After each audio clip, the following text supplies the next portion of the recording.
All right, looks like it's now 1:30, so let's go ahead and get started. So thank you everyone for attending today's talk. I will be interviewing Dr. Mark Jones, who is the head of policy for Born Free. We will be talking about protecting the planet by combating the illegal wildlife trade. This interview is part of a larger series through this week and the next, hosted by the Animal Issues Thematic Cluster of the United Nations NGO Major Group in connection with the UN's High-Level Political Forum, which is currently ongoing. Dr. Mark Jones, thank you for joining us today. It's a pleasure. Would you like to share a little more about your area of expertise, your background? Yeah, sure. I mean, I'm a veterinarian by training. I spend a little bit of time in general veterinary practice and quite a lot of time working with aquatic animals and latterly with wild animals, particularly in rescue and rehabilitation of wild animals, initially in South America and then in Asia. And during that time, a lot of the wild animals that we were rescuing and trying to rehabilitate were victims of wildlife trade and trafficking.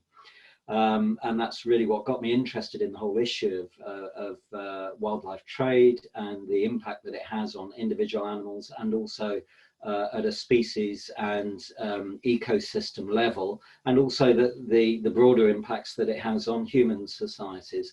And for the last 11, 12 years, I've been working within the NGO community, and for the last 6 as head of policy at Born Free Foundation, with a big emphasis on tackling wildlife trade and trafficking.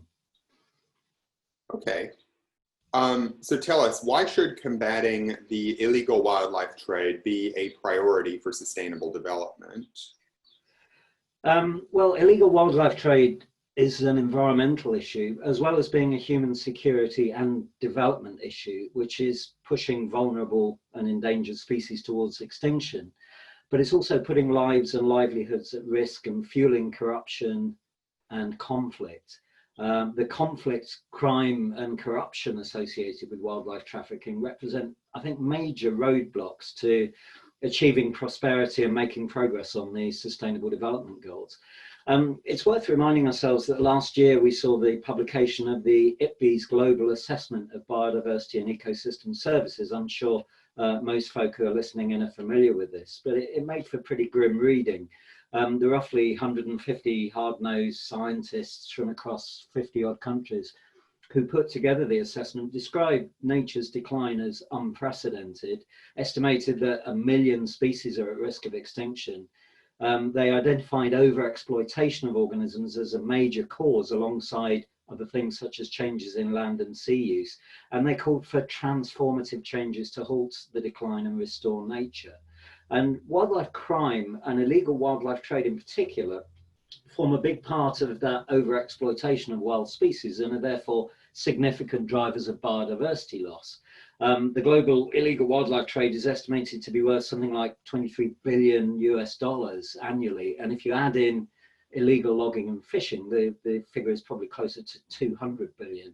And that puts it in terms of illegal activities worldwide, criminal activities, up amongst things like the narcotics trade, people smuggling and counterfeiting. It's also worth remembering that the COVID-19 pandemic has really exposed the vulnerability of human health and global economic systems to the exponentially increasing exploitation of nature and wildlife.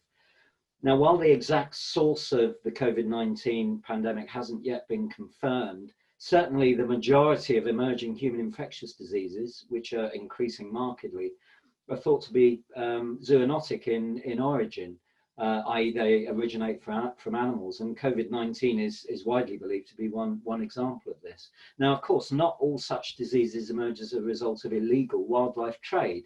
Nevertheless, illegally traded wildlife is by its nature unregulated and isn't subject to the kinds of sanitary measures and checks that might be required for legally traded animals or animal products. And there's also likely to be very little or no concern for the welfare of illegally traded animals being traded live. So the risks of them being infected with diseases that could potentially affect people are arguably higher.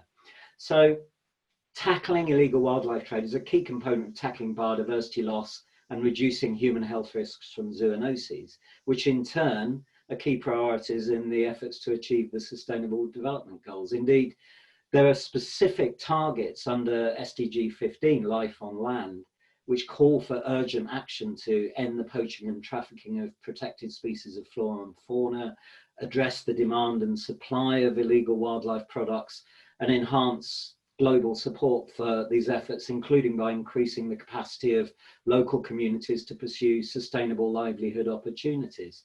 But tackling illegal wildlife trade will also make a huge contribution to many of the other goals, including those concerning poverty alleviation, food security, human health and well-being, decent work and economic growth, reducing inequality, responsible consumption and production, and institutional strength and stability.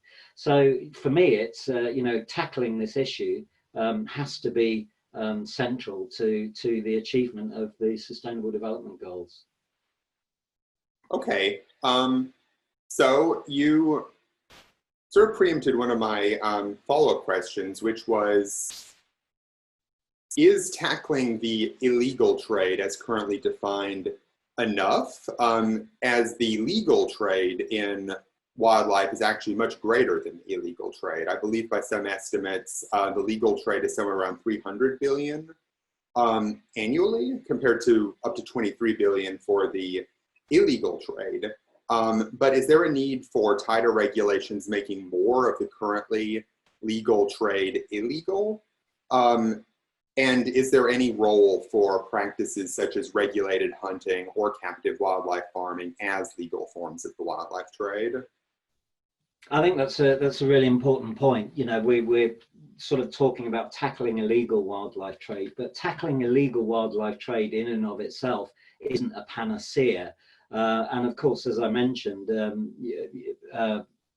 things like sort of human health risks from zoonotic diseases, pathogens don't distinguish between animals that are being traded legally or illegally. So, we can't say that while there are some aspects of illegal wildlife trade that maybe increase risk, nevertheless, it's certainly true to say that the risk of human infections and zoonoses aren't limited to the pathogens that emerge from illegal trade. Currently the international trade in wildlife is regulated by the UN Convention on International Trade in Endangered Species of Wild Fauna and Flora, or CITES. Now, while CITES was established to ensure that the international trade in wild animals and plants doesn't threaten their survival, it does not apply to domestic trade.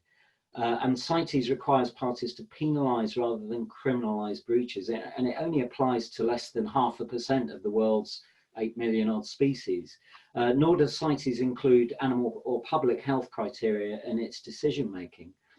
I think the COVID-19 pandemic reminds us in a pretty devastating way of the interconnected nature of human and animal health and welfare, that of the wider environment, and how that's connected to local and global economies. And our international and national laws, programs and resources don't really yet reflect that reality. So I would say that the current international system for regulating wildlife trade and combating wildlife crime is pretty inadequate, and certainly left as it is, will not prevent future pandemics such as COVID-19, let alone help to achieve the transformative changes that the global assessment of biodiversity and ecosystem services assessment called for in order to prevent further nature declines and restore biodiversity. Okay, I'll probably ask a couple follow-up questions regarding the legal versus illegal wildlife trade. But first, could you please elaborate on some of the human costs of the illegal wildlife trade? You mentioned corruption, you mentioned crimes in connection with it, but could you explain more how specifically the illegal trade in wildlife negatively affects people?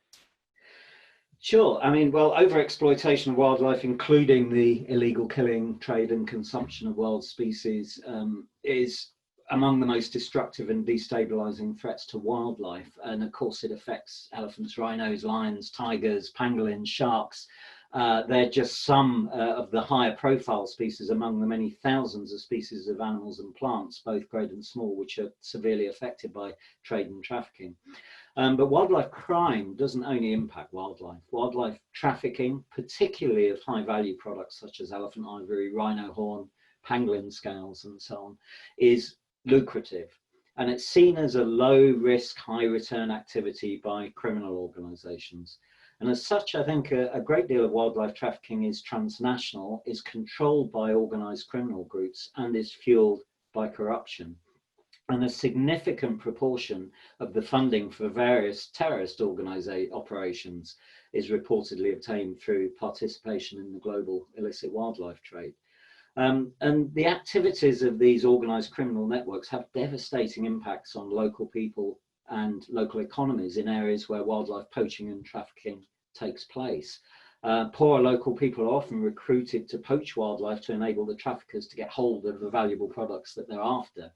And the local poachers usually see only a tiny proportion of the proceeds of the trade, but are criminalized as a result and are often the main targets of the enforcement authorities. And as a result, many poachers lose their freedom or, in many cases, their lives, with potentially devastating consequences for their families and communities.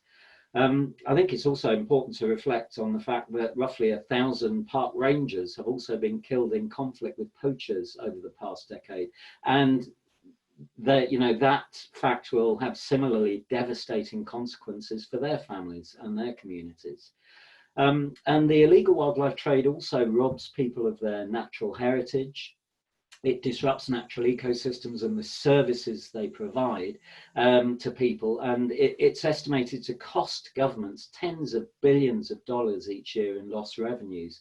And all of this reduces access to resources, particularly among the poorest and most vulnerable in society, who often live closest to and rely most directly on nature and wildlife. It also adversely impacts legitimate livelihoods, such as those associated with ecotourism, for example. And of course, organized criminal networks don't restrict themselves to trafficking wildlife.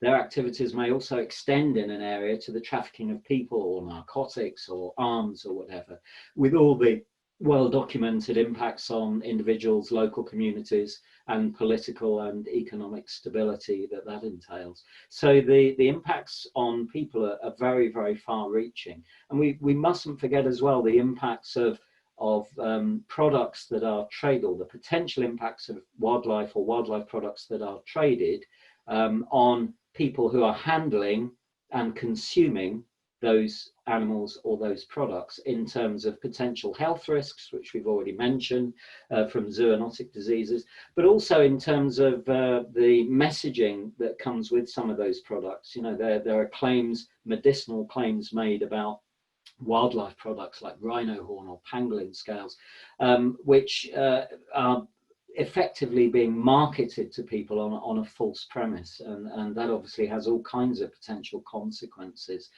for those people.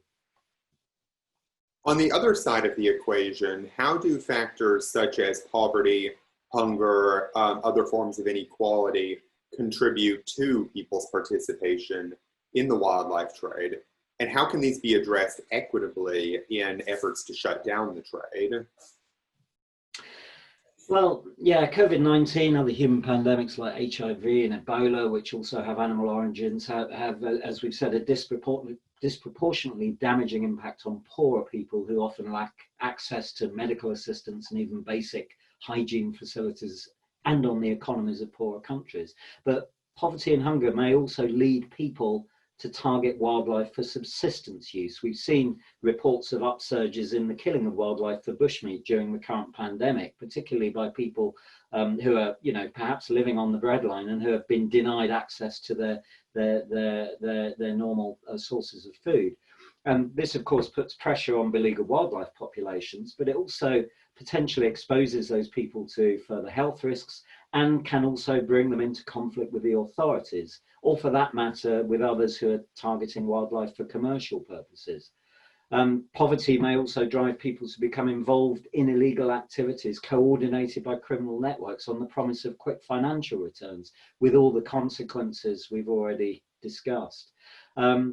So I think efforts to end illegal wildlife trade and curb the legal trade must be accompanied by recognition that we need to mobilize and reallocate resources in order to provide people with food security and alternative livelihood opportunities, in order to ensure that the poorest in society aren't further disadvantaged by our efforts to clean up the wildlife trade. And there are a number of initiatives that are looking at mechanisms, as I'm sure most of the listeners will be well aware, for securing financing for the recovery of biodiversity, in particular through the development of the post-2020 Global Biodiversity Framework under the auspices of the Convention on Biological Diversity. And these, sort of resource mobilization strategies need to factor in how to improve the equitable redistribution of aid and development and other sources of funding. So a note to all listeners, you may submit questions yourself using the text chat feature, and towards the end of the interview, I will select some questions to ask Mark. So continuing on, what are the most effective pathways for combating wildlife crime at the legislative level, but as well as at the level of civil society? Well, we've talked about CITES and the sort of current international system for trying to regulate wildlife trade, and how that is very limited in its ability to do so, across all the species that are in trade. I think it's quite remarkable to note that there is currently no legal agreement, international agreement, on how to combat wildlife crime. And while we have made some gains over the past decade in tackling wildlife crime, these gains are fragile, and serious environment-related crimes are slipping through the net. And recent evidence of the scale of the impacts on ecosystems, economies, public health, and so on, reflect the need for a comprehensive, legally binding regime to tackle wildlife crime, embedded within the framework of international criminal law. And that's what we're working through towards with other colleagues under the banner #EndWildlifeCrime. It's our view that a new global agreement on wildlife crime could, amongst other things, embed combating wildlife crime into criminal justice systems, enhance cooperation across international borders, extend the global scope of wildlife crime beyond the trafficking of species listed under CITES, which, as we've seen, is quite limited, provide a common definition of wildlife crime, which we don't currently have, and really set out what conduct should be criminalized. Action to create such an agreement would assist governments in delivering on many of their existing and future international commitments, including the Sustainable Development Goals and the post-2020 Global Biodiversity Framework, as well as commitments agreed at, for example, the International Wildlife Trade Conference, which was held in London in 2018. And it could also play a significant role in reducing the risk of future human zoonotic pandemics, while also, of course, recognizing that such risks are by no means only associated with illegal wildlife activities, as we've said before. I think some people advocate the development of wildlife farming, or the commercial utilization of wildlife through activities such as trophy hunting, as a means of creating livelihoods, generating funds, and increasing tolerance towards wild animals. At Born Free, we have a sort of ethical objection to all forms of hunting animals for sport or pleasure. But I also think that the vast majority of the evidence points towards these activities benefiting only a small number of individuals financially, while creating the circumstances that can facilitate corruption and illegal activities, as well as providing mechanisms by which illegally obtained wildlife can be laundered into trade. And there's little evidence to suggest that wildlife farming and commercial hunting benefit wildlife conservation on a large scale. The other thing to say about wildlife farming is where species of wildlife which are usually unsuited to captivity, are produced in what are usually suboptimal conditions on an industrial scale, this can once again encourage the proliferation and circulation of pathogens among those animals, which can in turn increase the risks to human and animal health. And only just recently, a study from Vietnam demonstrated how the transmission risk of coronaviruses among rodents increases along trade chains and in farmed environments.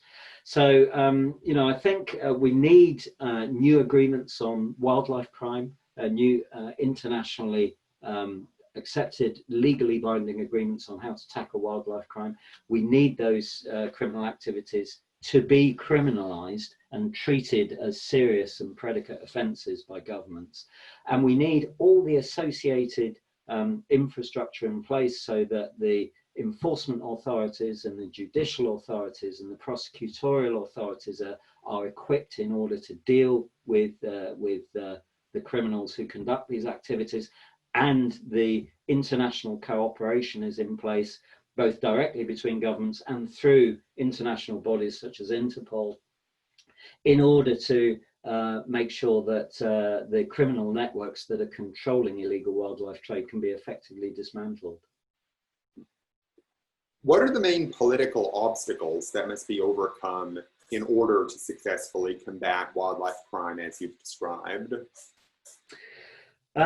Well, I think without doubt the major obstacle to combating illegal wildlife trade has to be the lack of political will. We need to do a lot more to translate awareness, which has increased markedly in recent years, and commitment to action, which we've seen in various declarations and so on. And we need to do more to strengthen international cooperation and build national responses in order to tackle the transnational dimensions of wildlife crime. Going back to CITES, CITES, limited though it is supposed to be legally binding on the 183 governments that are signatories to the convention. Yet some 40% of CITES parties, including a number that have been signatories for many years, do not have the necessary national legislation in order to meet the requirements of the convention. And there's a real backlog of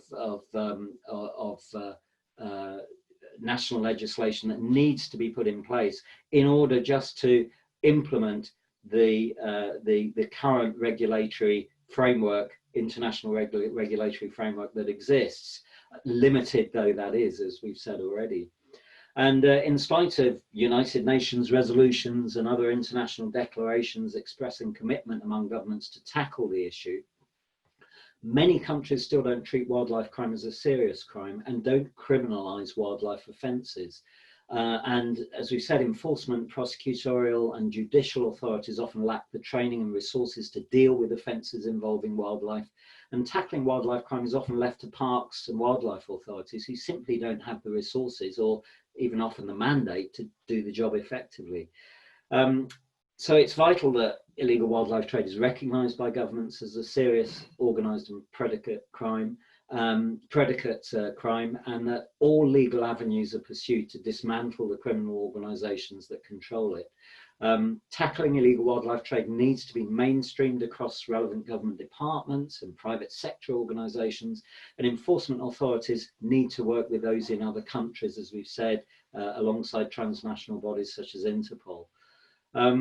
It's also vital that governments recognise the links between illegal wildlife trade and damage to social and political stability and economies, alongside a recognition of the true value of wildlife and biodiversity and the services that wildlife and biodiversity provides to people. And I think that's something that's been really lacking. And we need a comprehensive approach. Trade bans can be extremely effective, but only when they're consistently accompanied by robust enforcement, robust legal and judicial processes, and appropriate consumer education in both source and consumer countries. And of course, corruption and money laundering, which are key enablers of wildlife crime, also need to be tackled. I think it's worth mentioning that on Friday this week, the UN Office on Drugs and Crime will be launching the 2020 World Wildlife Crime Report, and it's the first since 2015. And we're hopeful that the publication of the 2020 report on Friday should act as a catalyst for really urgent action to combat the global scourge of wildlife crime for the sake of both wildlife and for people. Thanks for calling our attention to that. I'm definitely looking forward to that report. Returning to the subject of the legal trade in wildlife, you've mentioned various forms of that. You've mentioned wildlife farming, trophy hunting, domestic trade within countries that isn't regulated by CITES. And you've talked about the lack of a common definition of what exactly wildlife crime is. Do you believe there are particular practices currently legal that should be prioritized for criminalization in order to create a more consistent, meaningful definition of wildlife crime? Yes, and I think I go back to the End Wildlife Crime campaign, which is one of the objectives of which is to create a global agreement on wildlife crime and a global agreement on tackling wildlife crime, which could sit as a fourth protocol under the UN Convention on Transnational Organized Crime.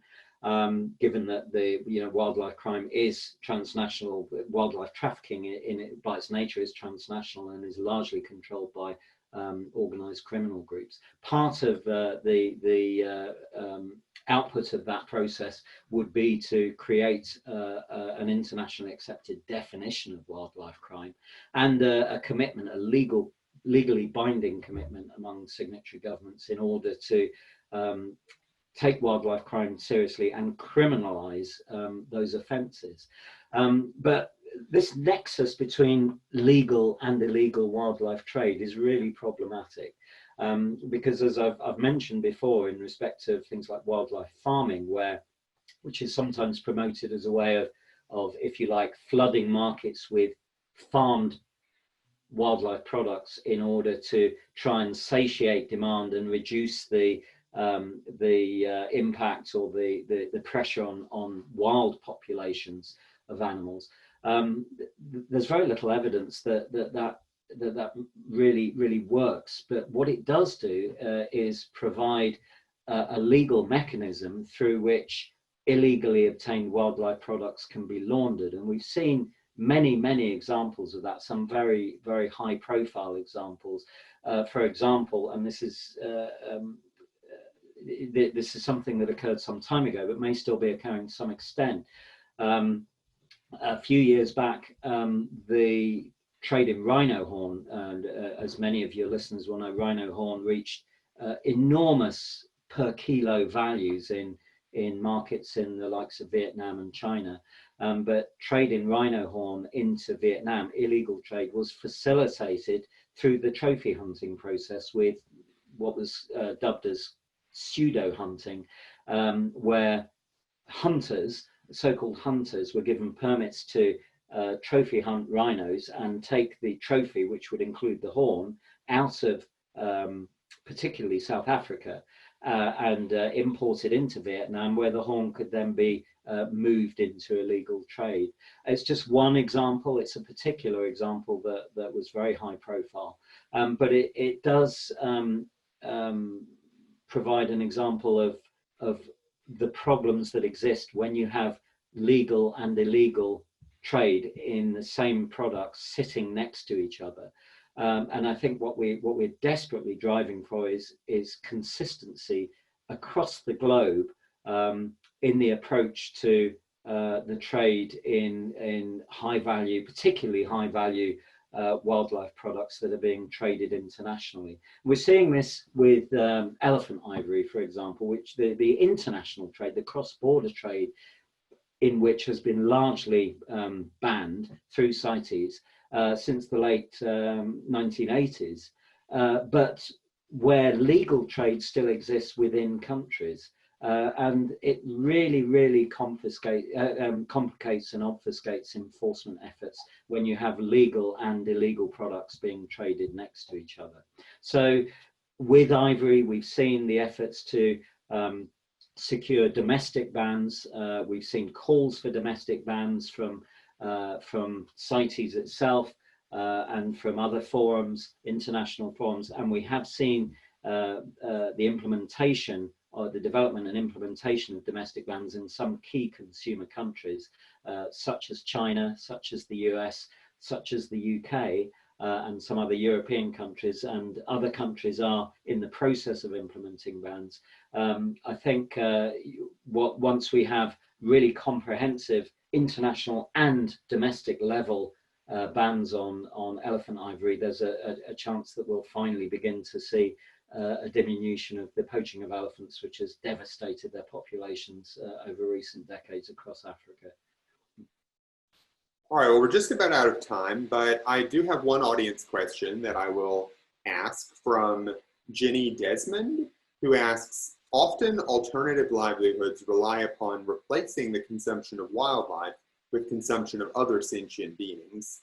Can you talk a bit about alternatives to the wildlife trade that do not take this simple route of correcting the issue, and how this does not reduce the risks animal welfare creates regardless of species, wild or domestic? Yeah, and it's a very good point. At Born Free, we're very focused on wildlife and wildlife protection, but we're very mindful that intensive agriculture and the intensive production of domesticated animals is often promoted and funded, by many governments and international funding bodies as an alternative to the utilization of wildlife, and as an alternative way of providing protein through animal products and animal meat to large domestic markets. But intensive livestock production comes with its own host of issues. Intensive production has huge animal welfare implications, as we know. It also has disease implications and carries significant zoonotic disease risks for people. So, things like avian influenza, which may sort of low pathogenicity influenza viruses may originate from wild birds, but they usually go through intensively reared domestic birds before becoming higher pathogenicity influenza viruses, which can then affect people. And there are other examples of such zoonotic diseases which may originate from wildlife but transit, if you like, through domesticated animals before they reach people. So intensive production systems also present health risks, and as we know, they are hugely problematic in terms of climate change and carbon sequestration and so on. So we certainly wouldn't be advocating the development and funding of intensive domestic animal agriculture as some kind of alternative to wildlife trade if the wildlife is being traded for human consumption. But we'd be very much advocating a move away from intensive agriculture. Intensive animal agriculture is also a very inefficient way of producing food for people, as we know, a transition, and it has to be a transition. You have to take people along with you towards healthier plant-based diets. Will not only be better for people in the longer term, but also better for the environment and better for animals. Oh, very well said. Thank you for that. And that will conclude our interview for today. Thank you so much, Mark, for joining us today and for sharing your expertise on combating wildlife crime. Tomorrow we will have 2 interviews. In the morning at 8 a.m.